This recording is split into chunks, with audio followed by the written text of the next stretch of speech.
Jaya Radha Madhava Kunja Bihari Madhava Kunja Bihari Jaya Radha Madhava Kunja Bihari Madhava Kunja Bihari Gopijana Vallabha Girivardhari Girivardhari Gopijana Vallabha Girivardhari Girivardhari Jasodanandana Vrajajanaranjana Jasodanandana Vrajajanaranjana Jamunatira Vanachari Jamunatira Vanachari Jaya Radha Madhava Kunja Bihari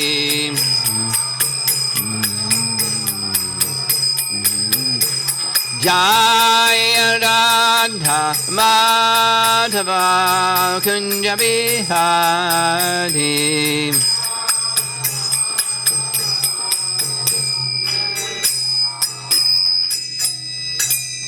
Jayo Vishnu Pad Paramahamsa Parivajagacharya Astatara Satasri Srimadis Divine Grace A.C. Bhaktivedanta Swami Srila Prabhupada Ki Ananta Koti Vaishnavrinda Ki Sri Sri Radhani Madhava Ki Samveda Bhakta Vrinda Ki Nitai Gaur Premanandi. All glories to the assembled devotees. All glories to Sri Gurunchi Gauranga.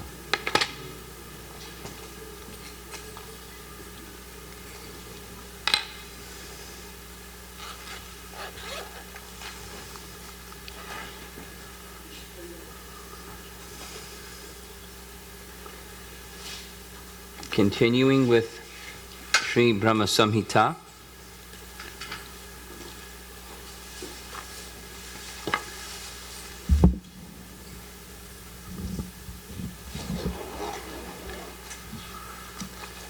we'll start with a little review. Yesterday evening we discussed verses 3 and 4, where 2 was identifying the subject matter as the abode of Krishna. The introduction is Krishna, then the abode of Krishna. And as you see in the image on the screen here, that central whorl, the yellow portion in the middle of the lotus flower, is the abode of Krishna. And when we say Krishna, we mean Radha Krishna, the abode of Radha Krishna. Then the concept of a yantra was introduced. Yantra meaning a machine. Yantra rudhani mayaya. So in this case, this yantra is a depiction. Tamal Krishna Maharaj would call it a mystic diagram. The abode of Krishna, depicted in a two-dimensional presentation. And we are to understand, this is review, but that yantra is like a deity, or as we see the deity as none different than Krishna, as the name of Krishna is none different than Krishna, the yantra is none different than Krishna. It's a diagram, but it's non-different than Krishna. Worshipable. Worshipable specifically because the mantra is inscribed therein. And the mantra, we heard yesterday, is non-different than Krishna. Just as the name of Krishna is non-different than Krishna. So the mantra makes the yantra worshipable. The abode of Krishna is as worshipable as is Krishna worshipable. We heard yesterday, in the center, you see Radha Krishna in the center, and Krishna was likened to a diamond. And we've heard that the form of Krishna is eternal. The form of Krishna is Satchit Ananda, full of eternity, knowledge, and bliss. No touch of any material contamination. Vishuddha Sattva, absolutely, completely pure. Bhaktisiddhanta's language described Krishna as acme of entity. The topmost. We also heard topmost form. There is no form superior to Krishna. He is the superlatively perfect form of the Supreme Lord. And it also specifically stated that he is the repose or the shelter or the basis and support of all potencies. There's so many potencies. Krishna is the basis of them. Krishna is inseparable from his potencies as sunshine is inseparable from sun. So this fits into the theme. I'm going to say it a few times in the course of today's discussion. It's going back to the first verse, the governing Paribhasha Sutra of the whole book. But we're hearing now the description of the world, or the topmost abode, Krishna Loka. And Krishna is the diamond at the center, who is the shelter and the source of emanation of all potencies. And all other subject matters are going to be either expansions of Krishna or expansions of Krishna's potencies in different realms.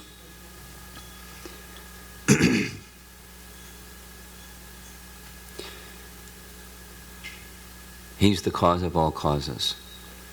We'll hear of causes and effects, but Krishna is the cause of all causes. He's the cause of those causes that cause other effects that become causes that cause other effects, and so forth. He's at the center of everything. He is the absolute truth. In medium size, approachable for our service. I wanted to say something further in response to Nanda Suta's question about that blue portion that in between each of the petals of the abodes of the gopis there was Kleem and Kleem and Kleem. Because Jiva Goswami spends a large amount of his commentary on verse 4 about the meaning of Kleem. It's Radha Krishna. In seed form, Radha Krishna. And Kleem in the mantra, in this hexagonal mantra, is at the center because Radha and Krishna are at the center. Kleem also appears in a number of other places in that yantra that we viewed yesterday. And my reply yesterday was, why not? But now, even more specifically, here's why. Because this depiction of the whirl and the petals, it's the abode of Krishna and the abode of Krishna's associates. And Krishna's pastimes take place in those areas. So I was thinking about this when we went to Vrindavan. And some of you may have been to Unchagaon. It's one of my favorite places in Vrindavan for a variety of reasons. But that's one of the abodes of the gopis, specifically Lalita Devi's abode. And so that's one of the petals. And from the rooftop of Unchagaon, you can see 3 miles that way is another one of the petals, the abode of Sudevi. And then you can see Varsana in the distance, and on the other side of that Jaipur temple, Varsana, is Chiksoli, another one of Chitra Devi's residences, and Tunga Devi and Tunga Vidya and Vishaka. And so from that rooftop, one can see these petals, these the abodes of the gopis, these principal gopis. And then in the vicinity are their manjari assistants and their abodes. So this is what's depicted in the pinkish or reddish pinkish flower, and in between there's Radha and Krishna, because the pastimes of Radha and Krishna take place in all of those places. The abode of Radha and Krishna is at the center, but the place of their pastimes are all over in Braja.